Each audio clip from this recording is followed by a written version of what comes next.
Booking सुरू झालेलं आहे कोकणात. हो हो गणपती आणि फुल आहे. हो हो म्हणजे जरी लोक नोकरी धंद्यासाठी बाहेर गेली तरी आजही माझ्या कोकणातलो प्रत्येक चाकरमानी माझ्या प्रत्येक कोकणी माणूस हो हो त्या उत्सवाशी इतकं निगडित आहे आणि त्या उत्सवाबरोबर इतकं एकसंध झालेलं की तो आजही तितकेच लोक जातात. हो त्यामुळे ते प्रथा परंपरा राखतात. एका वाडीमध्ये 50 घरात बरोबर माणसं 5 हो आणि उरलेली सगळी माणसं इकडे म्हणजे मुंबईत, कामधंदे पुण्यात, कोल्हापूर. आणि कसा की प्रत्येक माणसाच्या खिशात 4 पैसे येऊ गए असं प्रत्येकाला वाटतं. बरोबर ते नसतील तर कोण विचारणार नाही. आणि आताच्या काळात तर तुम्ही घराच्या बाहेर पडलात की 100-200 रुपये खर्च होतो. हो त्यामुळे नोकरी धंद्यासाठी त्यांना जाणं हे भाग. तेवढंच गरजेचं आहे, भाग आहे, बरोबर जायलाच पाहिजे. पण एकदा आजमावून बघा ना.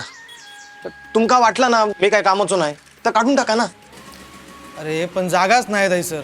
आज ते तर तुका नक्की घेतलं असतंय. अरे ऐक,